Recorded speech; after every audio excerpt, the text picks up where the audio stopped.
Deep inside a cave, under layers of earth that took thousands of years to form, a skeleton lies on its side, knees pulled up against its chest, like someone who had fallen asleep in the middle of hugging their own body. Around the bones, a red powder, scattered on purpose by hands that stopped whatever they were doing just to do that. No valuable tool was buried alongside it. No wealth, just the gesture and the care. This isn't a burial by modern humans. And it might not even be a burial carried out by someone who thought remotely like we do. And that single fact is enough to overturn pretty much everything. Science thought it knew about when and why someone first decided that a dead body deserved more than being left for the animals. This video is going to walk you through a sequence of discoveries that, one after another, push that origin further and further back in time, and further away from our own species, until it lands somewhere so strange that science still doesn't quite know what to do with it. Every discovery you're about to see knocked down the one before it, and none of them settled the debate. For decades, there was an almost universal consensus among scientists. Deliberately burying the dead was a behavior unique to us. Only Homo sapiens, only our species, supposedly had the mental capacity for it. The logic seemed solid. Burying someone requires recognizing death as something that's going to happen to everyone, including the person digging the hole. It requires planning, physical effort with no immediate survival benefit. And somehow, the belief that the body still mattered after it stopped breathing. No other animal observed in nature does anything consistently similar. 4 generations of this was treated as the clearest dividing line between humans and everything else that ever walked the earth. We bury. Animals don't. It was a comfortable line. It marked exactly where humanity, in the deepest sense of the word, began. Textbooks, documentaries, entire museum wings were built around that certainty. And then, piece by piece, it started to fall apart. In 1908, 2 French brothers, priests and amateur archaeologists named Boissoni, excavating a cave known as La Chapelle aux Saints in southern France, found a skeleton that had no business being where it was. It was an elderly Neanderthal, elderly by the standards of the time, maybe in his 40s, with his spine and hips deformed by arthritis. Most of his teeth lost years before he died, lying inside a depression that looked like it had been dug on purpose. If that man had survived that long without most of his teeth, barely able to move on his own because of the pain, someone had to have helped feed him and kept him alive for years. And when he finally died, someone placed him there, in that specific position, inside that specific hole, instead of just leaving him wherever he fell. For more than 100 years, paleontologists argued over whether that was really an intentional burial or just a well-positioned geological accident, a natural pit the body happened to fall into. In 2014, using modern soil analysis and a detailed look at exactly how each bone was positioned, a new generation of researchers published a reanalysis arguing for something different. According to that team, the depression where the body was found had no natural origin. The walls were too straight, the shape too regular to be the work of erosion or ordinary geological processes alone. Even so, part of the scientific community still treats the case with caution, and the debate over just how comparable Neanderthal burial practices were to our own remains.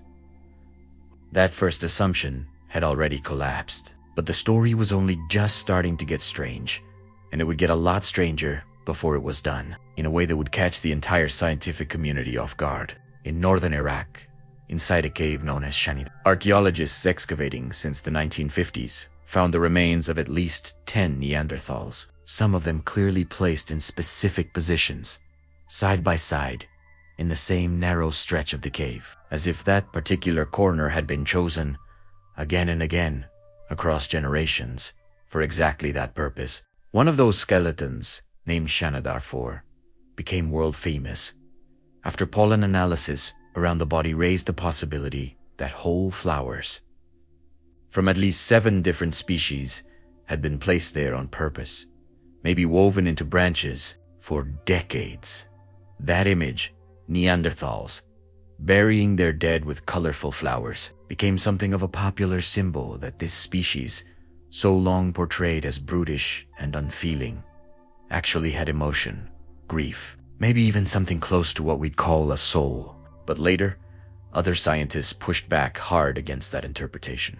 The pollen, according to that critique, could have been carried there by burrowing rodents known for stashing seeds and flowers in exactly that kind of hole, with no human intention involved at all, especially since those same rodents left other recognizable traces at the site. The debate never fully settled, and for years the flower hypothesis carried a reputation in academic circles as too pretty to be reliable. More recently, though, new excavations at the same site uncovered another skeleton, now called Shanadarze, with what the team behind it describes as stronger evidence that this particular body, maybe on some kind of shallow bed carved into the rock. That gave new weight to the broader idea that the Shanadar Neanderthals really did treat their dead with intention, even if the flower detail specifically is still treated, to this day, as a beautiful hypothesis rather than a proven fact. Notice the pattern taking shape. Each new discovery didn't just confirm the last one, it pushed the question further back in time and further outside our own species, at a pace no scientist decades ago would have predicted. And that's exactly what happened, in an even more unsettling way, inside a cave system in South Africa known as Rising Star. There, squeezed through passages so narrow that only small, slender bodies can fit through, requiring a person to climb with arms outstretched and crawl for dozens of meters through total darkness. Researchers found, starting in 2013, the remains of more than 15 individuals belonging to a species completely new to science. Homo naledi. This species had a brain roughly a third the size of ours, closer to the size of a chimpanzee's. No major tools known, no clear evidence of complex speech, and yet the bodies were concentrated in an isolated chamber named the Dinaledi chamber, extremely difficult to access, in a spot no animal would stumble into by accident, repeatedly, across generations. The team behind the discovery, led by paleontologist Lee Burgo, argues for something radical, that Homo naledi possibly carried their dead on purpose through these dangerous passages and placed them there, in some cases inside what looked like deliberately dug pits. If that's ever confirmed, it would mean that a behavior we've always linked to advanced intelligence and complex language might not require either one. But this is, today, one of the most heated debates in all of paleontology. Other researchers argue for simpler explanations, like bodies swept in by underground water over thousands of years. And a peer-reviewed critique has publicly stated that the evidence presented so far isn't enough to prove intentional burial. The debate continues, with no final verdict. But take a second to sit with the size of that possibility, even just as a possibility still very much in dispute. If it's ever confirmed, it would break the ruler science has used for over a century to measure when, exactly, life on Earth started caring about its own death. And it would push that origin back to a moment and a species nobody expected, well before the most well-known Neanderthal burials, and more than 100,000 years earlier than what used to be considered the oldest known burial by any modern human. Just imagine a being with a third of our brain capacity, with nothing resembling organized religion, no temple, no written word, and still, maybe, already carrying its dead through dozens of meters of total darkness, just to place them in one specific spot. If that's real, the question was never about intelligence, it was about something else. Older than any large brain, older than any word. And maybe that question was framed the wrong way from the very start. Because maybe what makes a ritual sacred was never the specific belief in gods, in heaven, or in life after death. Those came later, layered on top of something simpler and older. Maybe the real core is something harder to pin down. The moment someone looks at a lifeless body and refuses to treat it as garbage, the decision to spend time, effort, and real risk on something that brings no immediate survival benefit, just because that body, in some sense, that doesn't even need to be fully understood still matters. Under that simpler definition, you don't need complex language, or a brain our size, or any organized theology. You only need one thing: the refusal. And maybe that's exactly why that refusal shows up so early, in creatures so different from us, long before any of them had a name for God. The refusal comes first. Whatever name we give it afterward is just packaging. Think about how that changes the very question this video started with. It's no longer about when humans invented religion. It's about when, for the first time, some creature on Earth looked at death and decided it deserved more than silence and abandonment. And that decision, it turns out, may have happened long before any human existed to make it. Long before any altar, any scripture, any name given to a god. And that's exactly what starts repeating with growing force, as the human species itself becomes unmistakably modern, at archaeological sites scattered across completely different continents, with no contact between them. One same element keeps showing up again and again around ancient bodies. Red ochre. From Australia, where the remains known as Mungo Man were found covered in this pigment, with age estimates that vary by more than 40,000 years. To caves in Africa and Europe. The same gesture repeats. Red powder, scattered on or around the body, before it's covered with earth. Nobody knows, with total certainty, what that red represented to the people who used it. Maybe blood, maybe life, maybe simply the most visible color available in that world. But that color, repeated over people who no longer bleed in places so far apart from one another, is hard to write off as pure coincidence. Another pattern repeats with striking frequency across sites of completely different ages and continents. Bodies folded into the fetal position, knees against the chest, like the skeleton. From the start of this video, some researchers see in that an echo of a baby's position inside the womb, as if burying someone that way was in some sensei, sending them back to a state before birth, about to be born again somewhere else. And when the complexity of these rituals really explodes, it explodes with stunning detail. At a site in Russia known as Sunjir, more than 30,000 years old, archaeologists found 2 children buried head to head, covered in thousands of mammoth ivory beads, so many they must have been sewn, one by one, onto clothing that no longer exists. Each child carried a spear made from a single straight mammoth tusk, longer than the child's own body, an object that, according to specialists who tried to recreate the technique, took months of highly specialized work to produce without breaking, since ivory, naturally curved, has to be softened and straightened through a slow, risky process.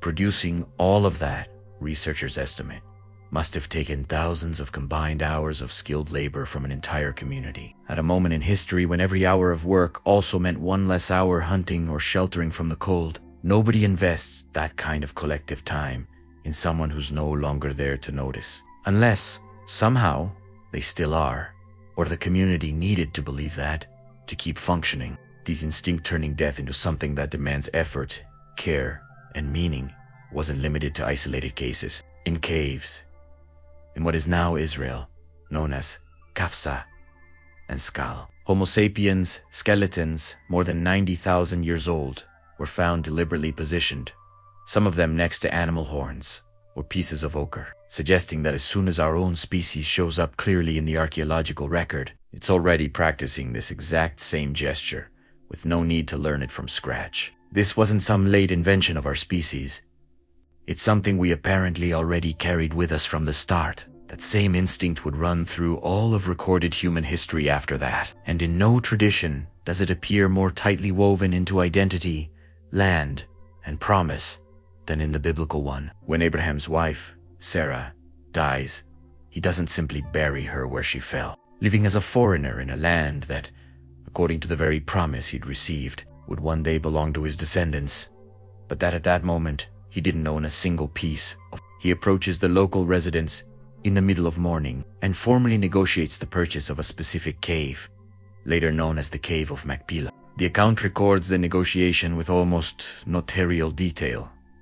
The seller's name, Abraham's initial refusal to accept the land for free, the final price paid in silver, weighed out in front of witnesses, and the exact boundaries of the field where the cave stood. It's one of the most detailed real estate transactions in the entire biblical tradition, inserted with no special ceremony into a story that up to that point had only been about faith, promises, and travel.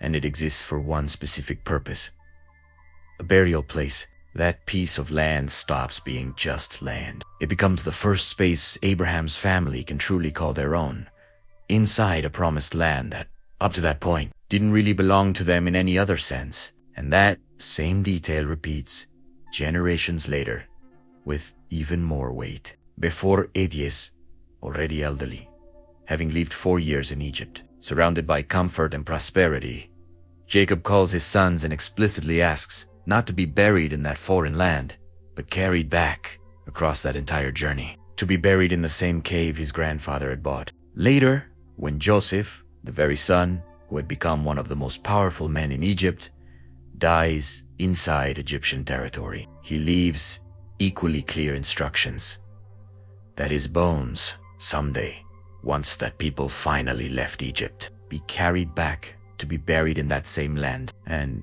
according to the account, generations later, after decades of slavery and an entire exodus through the desert, that's exactly what happened. Within this tradition, burial was never just about ending a life. It was about tying that life physically to a promise that hadn't been fully kept yet. Carrying bones across generations through an entire desert isn't the kind of effort someone makes out of empty sentimentality. It's the kind of effort that only makes sense if the ground where those bones rest literally represents the fulfillment of something bigger than any single life. An entire people, decades later, still carrying the obligation to return a skeleton to the right piece of ground before even building a single permanent home for the living. Notice the progression of this idea. First, the simple gesture of not abandoning a body. Then, color, posture, objects placed beside whoever had passed. And finally, within the biblical tradition, the burial site itself becoming physical proof of a promise, an identity, a people whose story wasn't over yet. Each layer adds meaning to the one before it, without ever abandoning the first and simplest one of all. Someone cared enough not to leave that body where it fell. And it's within that same logic that the place where a body rests carries weight and meaning. That Christian tradition places the most decisive moment of its entire story, not at the birth, not even at the crucifixion itself, but at the tomb that comes after. After the death, with time running out before the start of the weekly day of rest, the body is hurriedly prepared, wrapped in linen, anointed with spices as best the time allowed, without any of the more elaborate ceremonies that culture normally reserved for its dead, and placed in a borrowed tomb belonging to a wealthy man named Joseph of Arimathea, carved into solid rock, sealed with a stone heavy enough to require more than one person to move it, with a guard posted outside for good measure. Women who had followed that man throughout his entire public life watch from a distance where the body is placed and plan to return as early as possible after the day of rest, bringing more spices to finish calmly what the rush hadn't allowed them to finish before. And when they arrive, still in the dark of early morning, they find something they didn't expect at all. The stone is already moved aside. The tomb is empty. Think about how completely this breaks the pattern we've seen so far. In practically every other tradition examined in this video, burial was the endpoint of the story. The place where the body remains, resting, decomposing in peace, surrounded by care, color, objects, meaning. The tomb was a destination, but within Christian tradition, this particular tomb becomes the exact opposite. The one sacred place in this whole story that matters precisely because it's empty. The same gesture that, in every other culture we've seen, marked permanence, here becomes the physical, tangible proof that something hadn't, in fact, ended there. It's almost as if that whole long tradition of caring for the dead, repeated across hundreds of thousands of years, species after species, had been, without knowing it, building the exact backdrop needed for this one moment to land the way it did. An empty tomb only shocks because, on some deep level, Humanity had already learned long ago what a tomb was supposed to contain. Take away that age-old expectation, and the scene loses its force. It's precisely the weight of everything we've seen so far that turns a simple absence into news capable of crossing 2,000 years. Think about how much ground this idea covered. It may have started with a small-brained species carrying a body through a passage too narrow for anyone to comfortably believe it was worth the effort. If that hypothesis is ever confirmed, it passed through arthritic Neanderthals cared for in life and placed in specific pits in death. It passed through red ochre, scattered over bones in Australia, in Africa, in Europe. It passed through 2 children covered in ivory in frozen Russia. It passed through a cave, but with silver counted out coin by coin, and through bones carried across an entire desert, just to return to the right piece of ground. And it arrived at an empty tomb, held up as the center of an entire faith, lived today by billions of people around the world. At no point along this long line, across hundreds of thousands of years, did any of these people, or maybe not even people in the sense we use the word today, treat death as something to simply be ignored. Every layer of this story is the same refusal, repeated in different forms. The refusal to accept that a body, a life, a story ends completely just because the heart stopped. And that refusal never stopped repeating. Today, in practically every city in the world, there are entire spaces set aside just for this. Fenced cemeteries, headstones with names carved in stone to outlast any single memory. Flowers replaced week after week in front of a grave that, rationally, no one there can hear or feel anymore. Candles lit on specific dates. Visits marked on the calendar, year after year, just to stand in front of a headstone for a few minutes, doing nothing but being there. We're still doing, in modern, simplified versions, exactly what one arthritic Neanderthal did for another, and what, maybe, just maybe, a small-brained creature once did inside a cave nearly impossible to reach. The technology changes, the explanation changes. The words used to justify the gesture change to generation after generation. The gesture itself stays almost identical. Maybe that's exactly why burial before any temple, any scripture, any organized prayer deserves to be called the first sacred ritual in the world. Not because anyone understood, right from the start, where the dead were going, but because, long before having any answer at all, someone had already decided the question mattered. And a question that keeps repeating without interruption for more than 100,000 years, crossing entire species, entire continents, and completely different belief systems, might be the closest thing to an answer humanity has ever had.